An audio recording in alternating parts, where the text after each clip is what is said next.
Olá, pessoal! Sejam todos muito bem-vindos a mais um podcast filosófico, atividade promovida pela Organização Internacional Nova Acrópole do Brasil. E para a nossa conversa de hoje, recebemos o professor voluntário da sede Caxias do Sul, no Rio Grande do Sul, Gustavo Massen. Seja muito bem-vindo. Obrigado, Danilo. É um prazer estar aqui novamente. Vamos lá. Hoje nós vamos conversar aqui em nosso podcast sobre o filme O Sabor da Vida, lançado em 2023. Naturalmente não vamos esgotar o tema, menos ainda trazer aqui verdades absolutas. Pelo contrário, a gente vai conversar, refletir, ouvir e que a gente possa extrair aprendizados através das experiências trazidas nesse filme. Nós vamos nos ater aos aspectos filosóficos da vida, das experiências humanas que o filme nos traz e, naturalmente, também cabe lembrar que haverá spoilers. Como sempre fazemos, Gustavo, eu gostaria que você iniciasse fazendo então um resumo da história que o filme vai abordar para a gente começar a nossa conversa de hoje. Bom, Danilo, o filme, na verdade, ele tem um enredo bastante simples, né? Conta a história do chefe de cozinha Dodin e da sua cozinheira Eugenie e da sua relação, né? Da sua relação que traz o vínculo do amor através desse sentimento mútuo que os dois têm pela gastronomia, pela cozinha, pela arte culinária, né? E vai contar toda uma história em relação a eles dois, a sua relação que já tem mais de 20 anos. E depois de muitas propostas de casamento, ela nunca aceitou, né, se casar com ele, mas sempre tiveram um companheirismo muito grande ao longo da sua vida.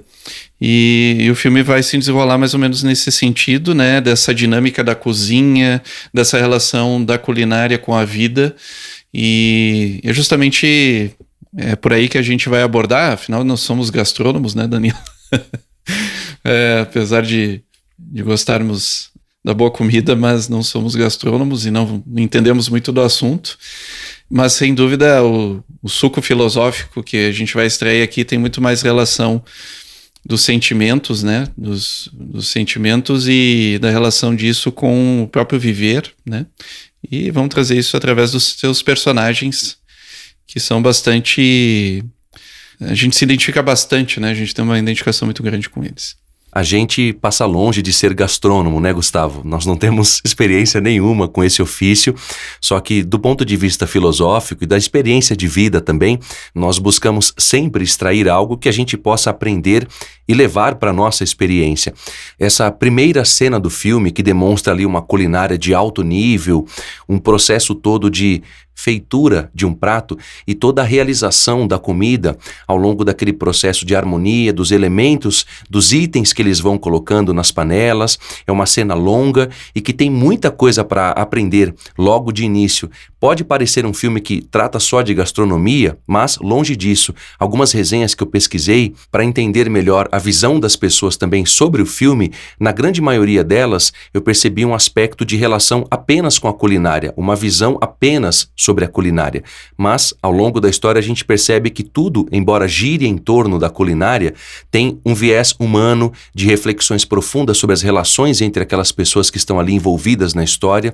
Um exemplo disso, o filme vai abordar muito, logo nesse primeiro momento, a preparação da comida com cuidado, com zelo, a estética, a beleza, atenção, disciplina, e o filme, que se passa no século XIX, traz toda aquela estética também da época e um aspecto da simplicidade, que é muito importante. Eu gostaria que você falasse dessas primeiras cenas e do que a gente pode extrair daí logo de cara, muitas virtudes que eles já vão de imediato nos apresentando no início do filme.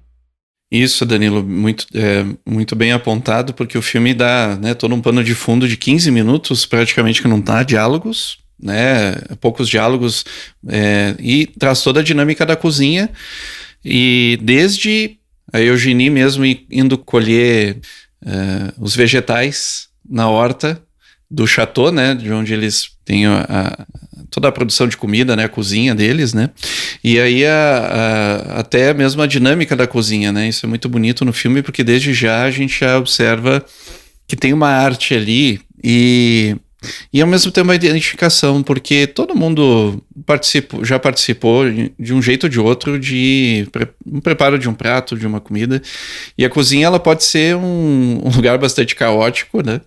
mas ao mesmo tempo é dinâmico, né? Tem muita presença de vida ali, né? De vida, de dinâmica, mas ali tem um elemento a mais que é a arte, né? Como fazer aquilo, né? É o como fazer. E eu queria trazer esse aspecto da arte do artífice, né? Como aquele que sabe fazer, né? Fazer coisas.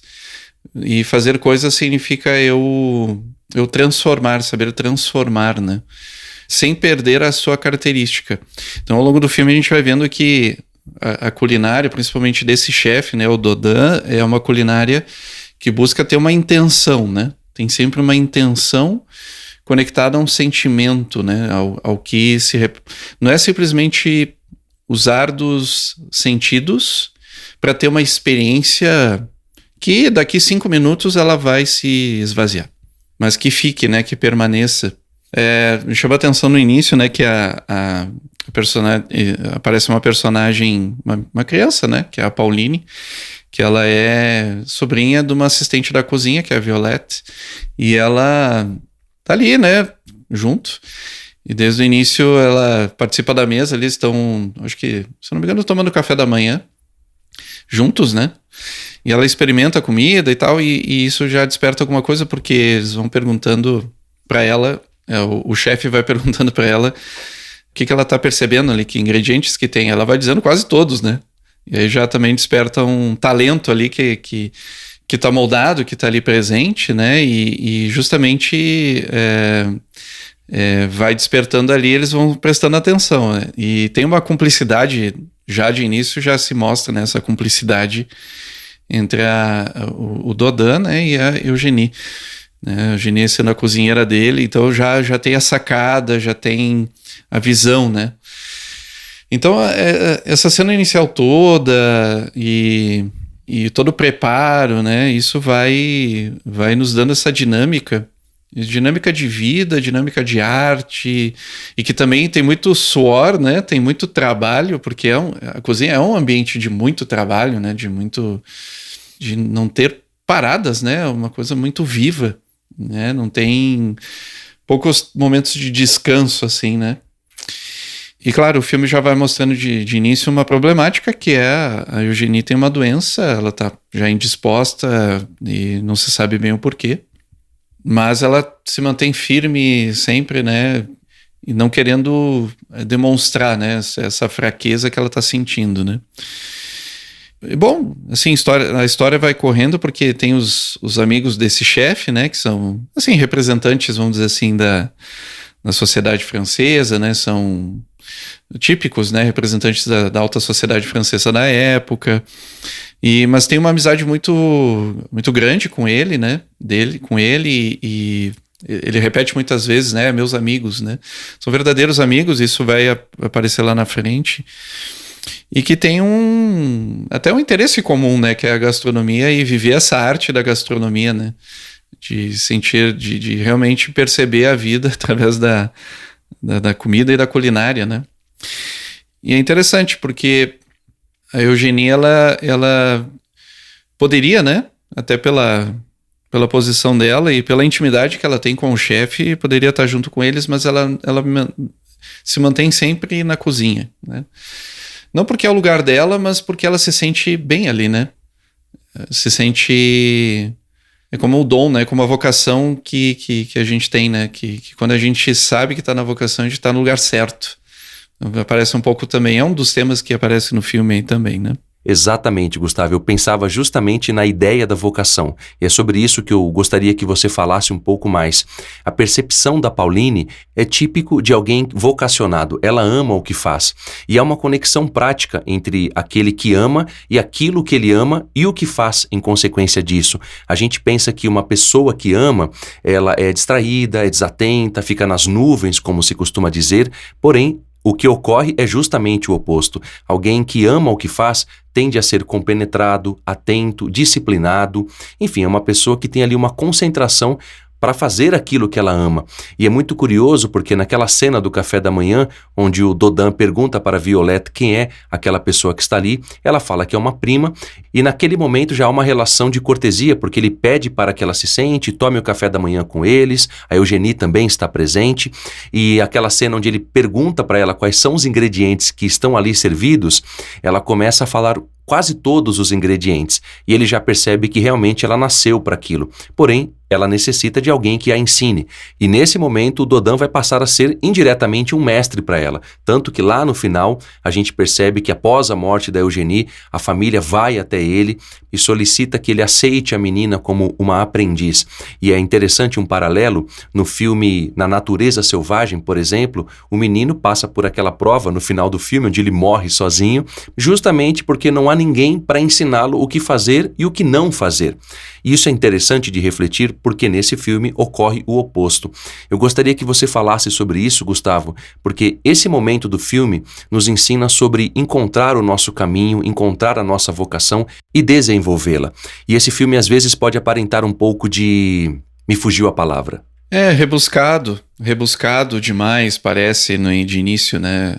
Exatamente, Gustavo. E não é isso. É muito simples o que eles estão fazendo. E nessa simplicidade é que nós podemos encontrar a profundidade. É interessante, né? Porque no início, quando a gente pensa normalmente, né? Quando nós pensamos em alta gastronomia, a gente pensa em coisas que poucos podem acessar, né? Porque exige, sei lá, todo um intelectualismo ao redor do tema e tudo mais. E de fato, tem momentos assim que até parece que é isso mesmo, né? Mas o que a gente às vezes se esquece é que muitos, por exemplo, inclusive vai aparecer no filme, né? Na proposta de prato e de menu que ele vai trazer, um menu super simples para os padrões de um chefe. E que ele fala justamente, que esse prato, o pas de faux lá, que ele vai fazer no menu, é bem francês. Porque alimentou muitas e muitas famílias ao longo dos séculos. As famílias francesas. E isso é especificamente algo da França. Quer dizer, você está conectando uma ideia, né? Não é simplesmente você tá comendo, mas você conecta sentimentos, ideias. Pela comida, a comida é só um instrumento. E o instrumento de um vocacionado. Porque o vocacionado não necessariamente é um cara que sabe fazer... porque nasceu assim, né? É porque ele mesmo fala, e tem uma convenção entre ele e a Eugenie que, não, a gastronomia, diferente de um Mozart que começou com 5 anos, a gastronomia demora, o cara vai ter capacidade de ser um bom gastrônomo com 40 anos. Isso é no pensamento dele, por quê? Porque precisa de experiência, precisa de muita sensibilidade e experiência, né? Isso vai mostrar um pouquinho mais pra frente também, numa cena com a Pauline, porque ela é muito jovem, e aí tem certos gostos que ela não vai gostar porque ela ainda não é madura, porque ela ainda precisa passar por experiência e cultura, ou seja, tem um trabalho aí, tem que moldar, tem que transformar, tem que aprofundar. Então todo trabalho, toda arte, né, exige trabalho. A arte é trabalho também. É esforço, é desenvolvimento, é aperfeiçoamento. Então isso está muito presente no filme, sim. Está muito presente isso tanto no Dodin como um chefe, né? Como uma mente assim que vê, que capta essa... Como a Eugenie, que ele não poderia viver sem ela, porque ela que traz isso para o concreto, né? Ela desenvolve isso e traz exatamente o sentimento dele e transporta isso para a cozinha. E é um complemento maravilhoso, né? É um complemento maravilhoso. São complementares, igualmente complementares, né? Com sua idêntica importância. Isso é muito legal de ver, de presenciar, né? Quando isso se encaixa, né, Danilo? Isso realmente é muito bonito, muito belo. Exatamente, Gustavo. E o tempo e experiência são muito importantes para Pauline nesse processo todo. Ela nasceu para aquilo, como a gente percebe ao longo do filme. No entanto, lhe falta experiência de vida para entender melhor isso. Existe uma sintonia muito grande entre o Dodin e a Eugenie, e percebemos também dois aspectos aí. Ela representa como mulher, como dama, e ele como homem, como cavalheiro. Ela representa o coração, a bondade, a generosidade, essa energia toda, e ele a inteligência, a meticulosidade, a aplicação, o aspecto da perícia ao fazer os pratos de uma maneira muito precisa, e é muito interessante essa harmonia entre ambos. E a Pauline vai ter que passar pelas suas provas, o que é natural. Ele é uma pessoa muito rica em conhecimento, tanto que os pratos que ele faz, cada um deles tem uma história e uma profundidade muito grande por trás. E há uma frase do Srihan, que é um sábio hindu, onde ele fala que a evolução é a depuração do gosto. E isso tem a ver com aquela cena mais adiante, onde ele oferece um prato para Pauline, e ela fala que não gostou. E ele diz que entende porque falta a ela experiência, ou seja, falta vivência para ela aprender a gostar. E a gente pode pensar, eu nunca vou gostar de tal coisa. Não funciona assim. Como Srihan ensina que a evolução é a depuração do gosto, a gente também muda o nosso gosto ao longo da nossa vida. O gosto musical, o gosto de alimentação, e a gente muda muitos outros gostos também ao longo da nossa vida. E é necessário cultura, aprofundamento, amadurecimento humano. Eu gostaria que você falasse desses pontos, porque dessa forma a gente aprende a ser melhor através de todas as experiências que a gente tem na vida. Isso é exato. Tem um trabalho mesmo, né? Um trabalho, como você falou, meticuloso, e tá no valor dos detalhes mesmo. Eu sei que é um pouco clichê a gente falar que detalhes fazem a diferença, mas de fato fazem, não pelos detalhes em si, mas pelo zelo, o cuidado e a retidão na intenção, né? Você levar aquela ideia até o final, para a realização, né? E isso a gente pode fazer.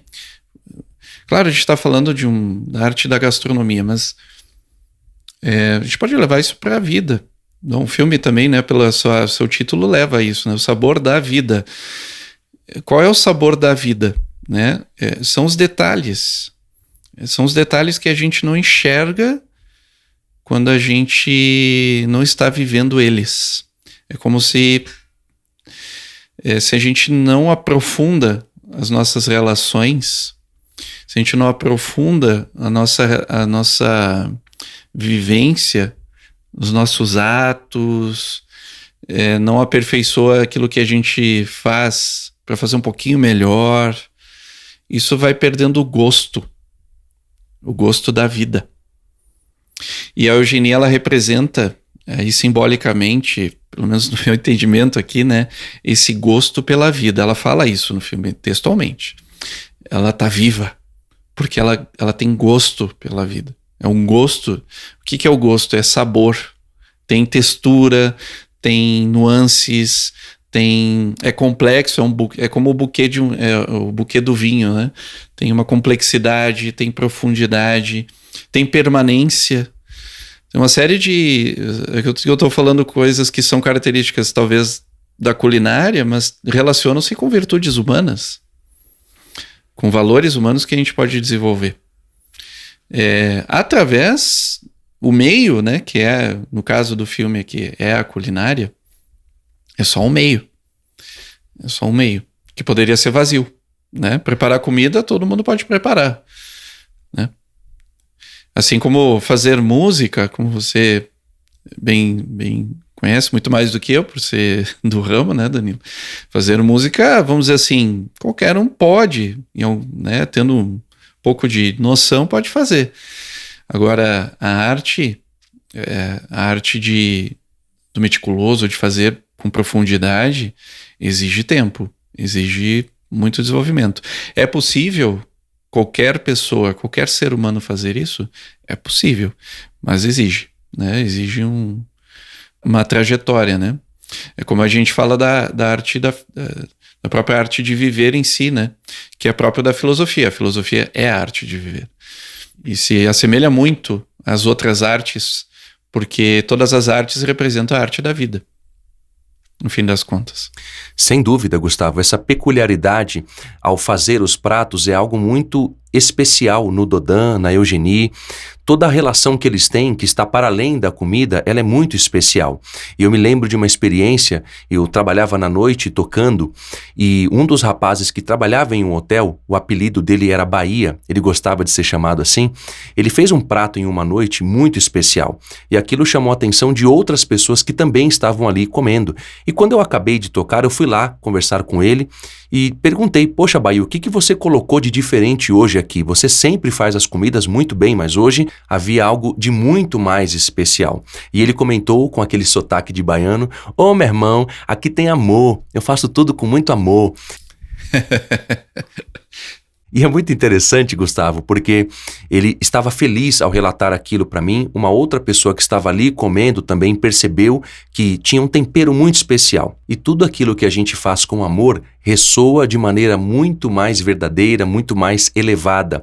E nós percebemos isso também no Dodin, quando durante os jantares que eles faziam, que lembrava também de alguma forma os banquetes platônicos, como são relatados em suas obras, onde havia comida de bom nível, conversas também de bom nível, e o Dodin sempre elevava as conversas nos momentos em que eles estavam ali degustando a comida. E essas percepções, Gustavo, como você bem mencionou, elas vão além do aspecto físico. A gente falava sobre isso, inclusive, antes de começar a gravar.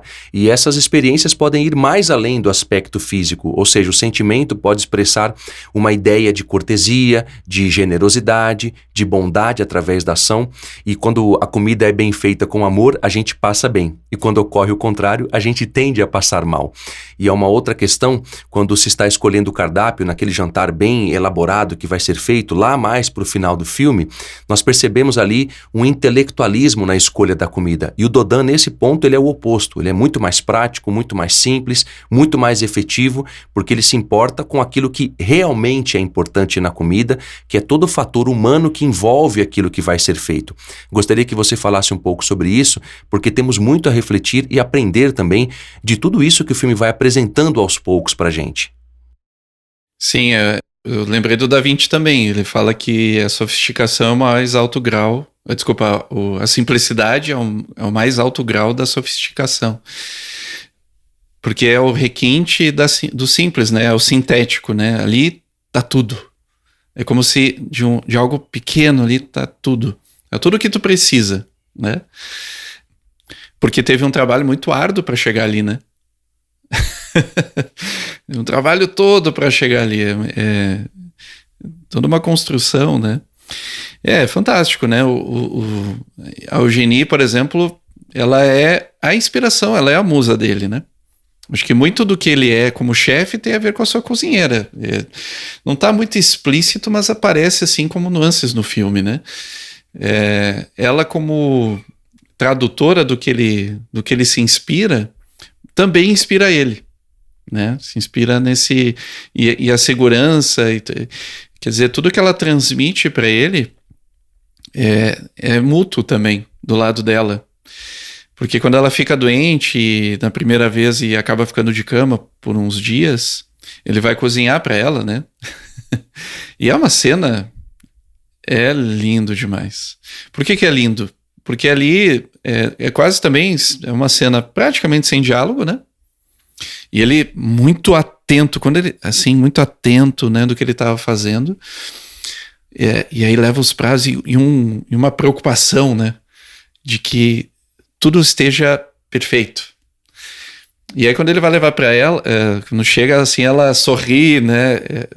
Porque tem um sorriso ali que ela sempre esboça, porque uma coisa que ele transmite para ela, que fica no filme, que é o bom humor, né? Ele sempre faz ela rir. Então ele faz isso através da comida também. Quando chega a comida, ela sorri.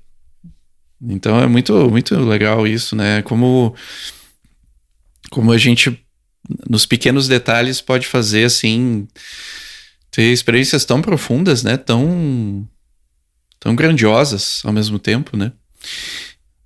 E também a alegria dele, porque ele pede assim, eu posso observar você comendo? Que é muito legal, né?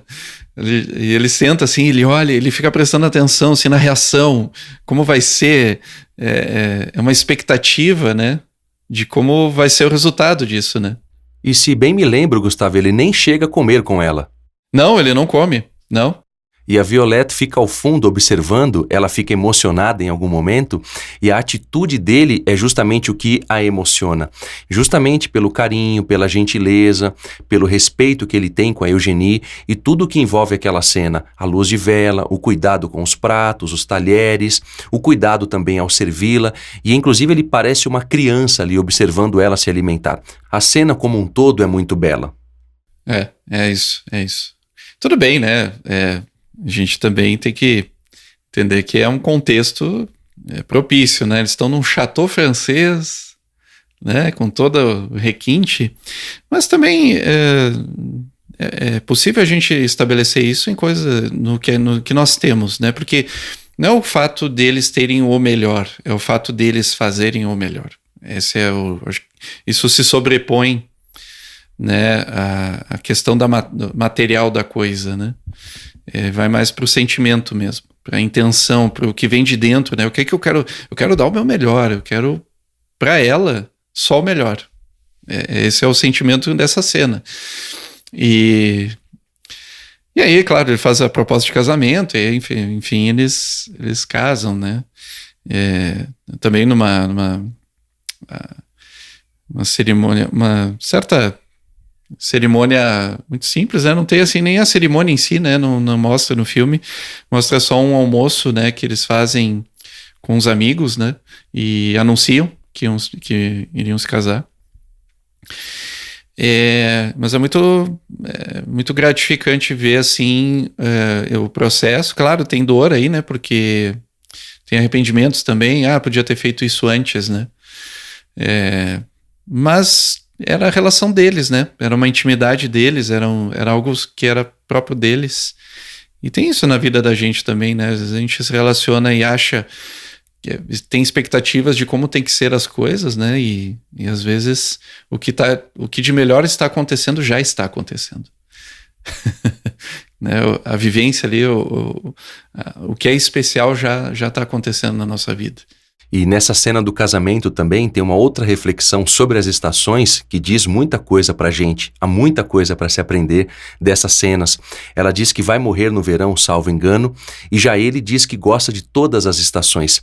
E há muito simbolismo aí, e nós vivemos isso cotidianamente, um pouco de cada estação também. Gostaria que você falasse um pouco disso, Gustavo.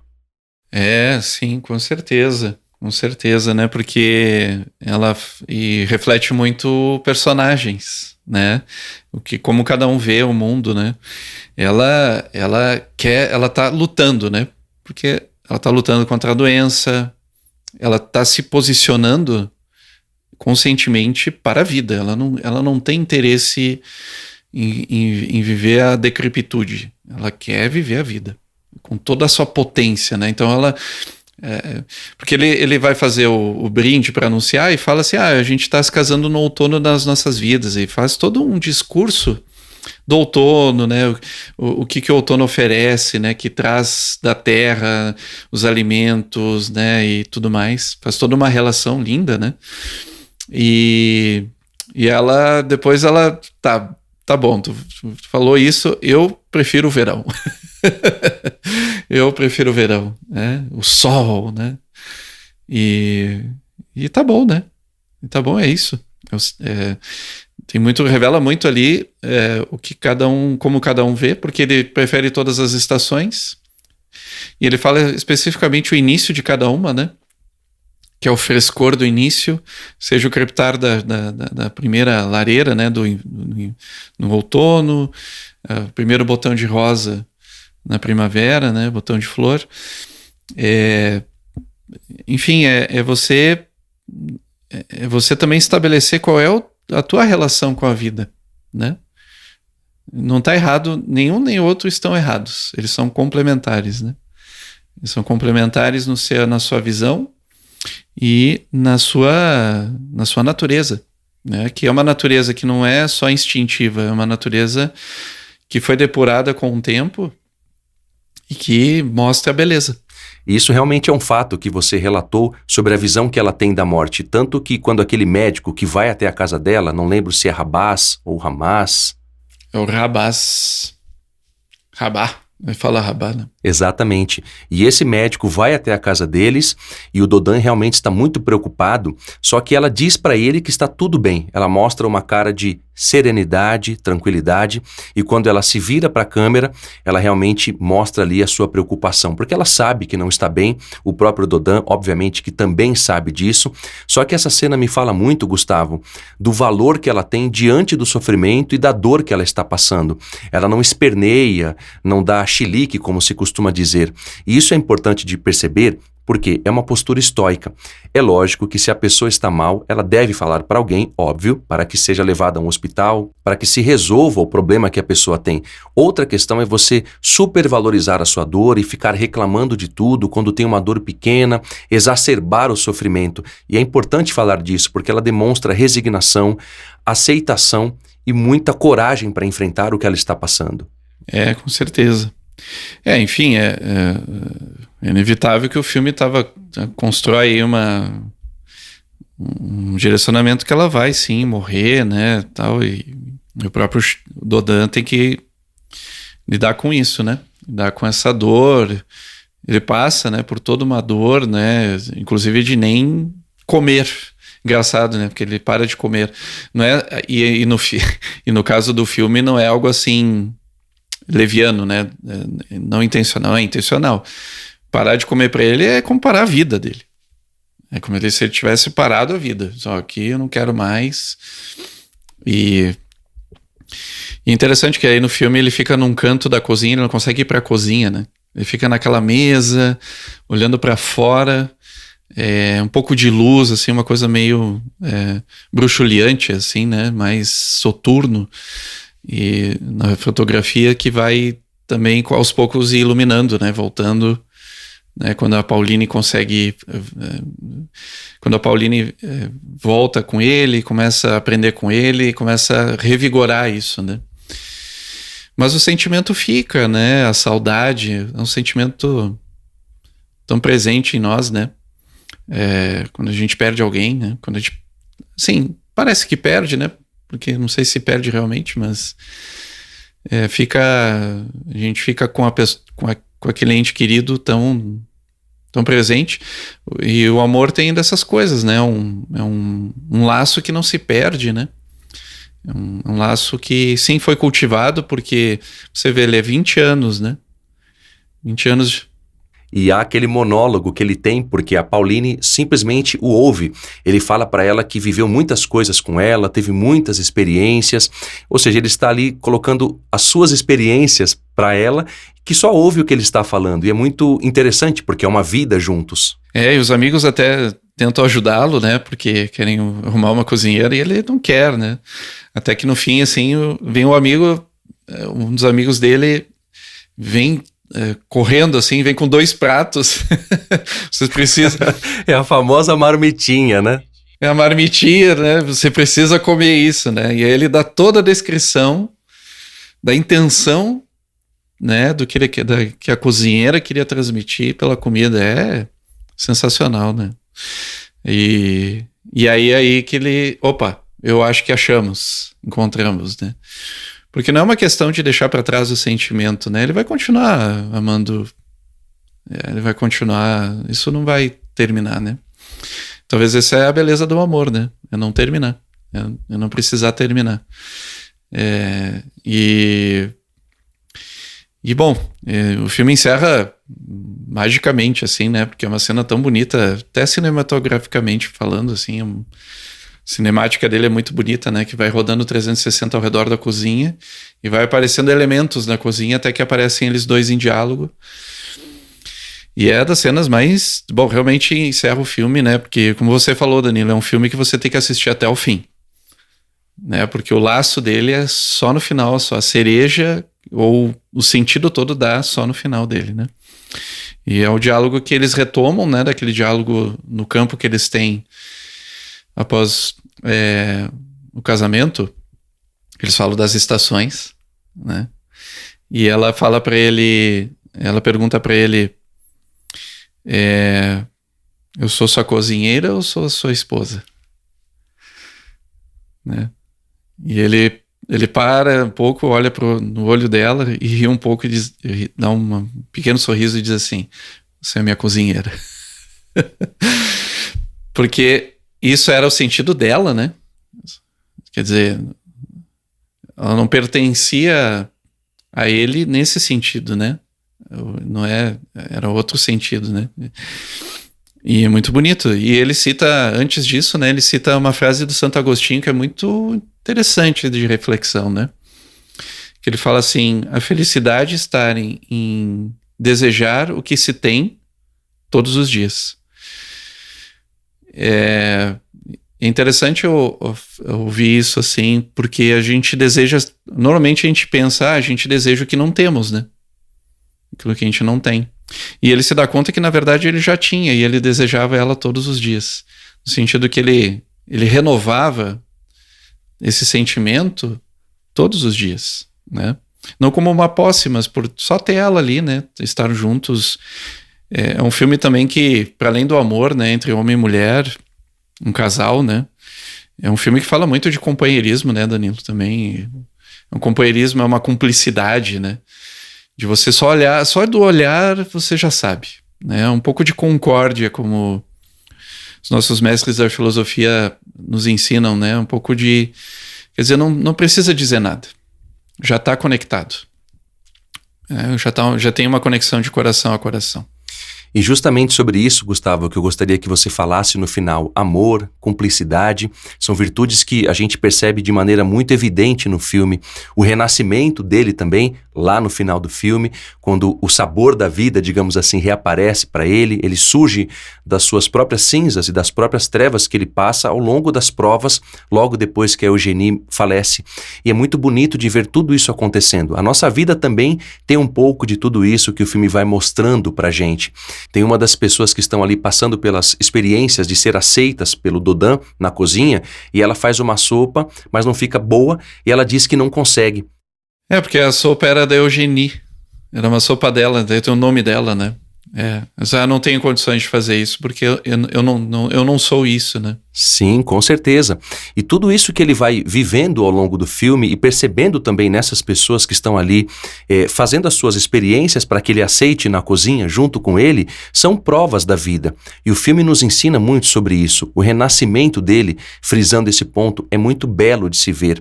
A gente passa por dificuldades na vida, por provas em que a gente vai precisar se reinventar, ressurgir. O filme nos ensina sobre nos alimentar bem, termos educação à mesa, saber se portar, ter bom humor e alegria, por exemplo, ao fazer as coisas.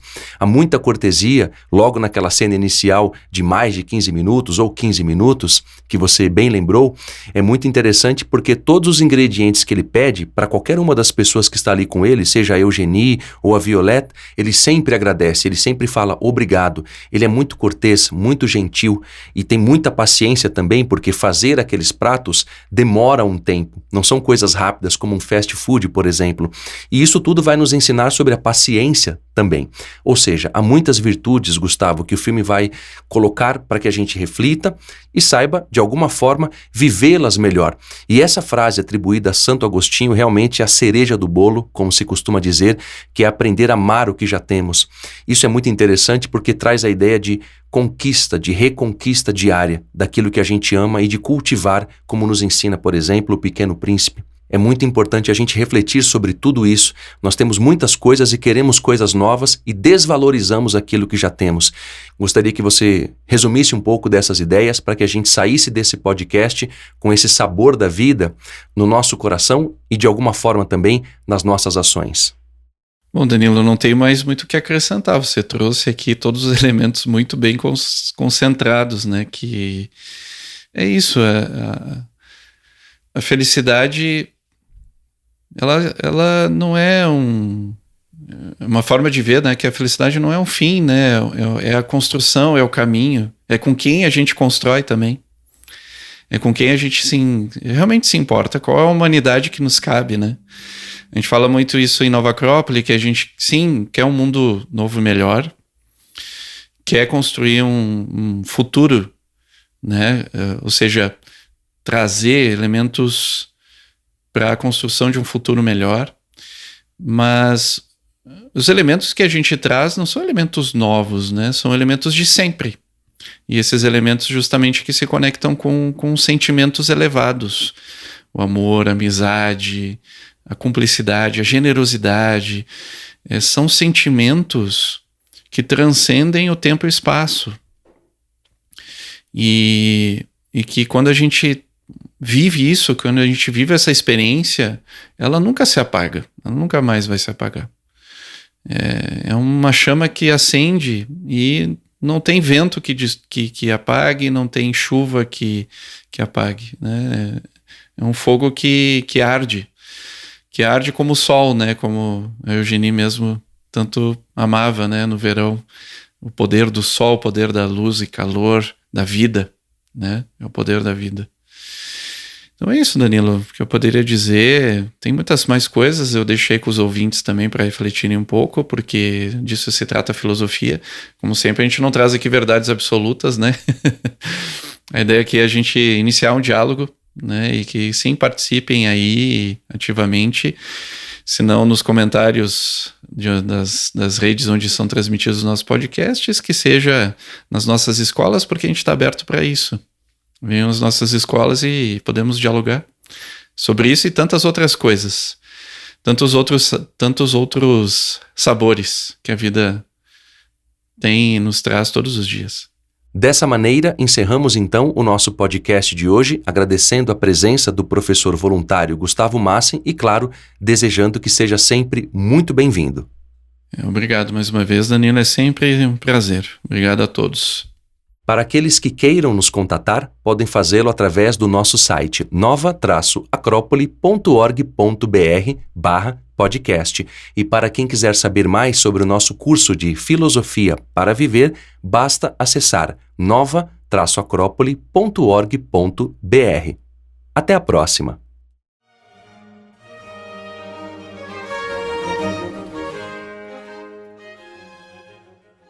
A trilha deste podcast é de autoria de Johann Sebastian Bach e chama-se Suíte para Orquestra número 3, BWV 1068, em Ré maior, Overture.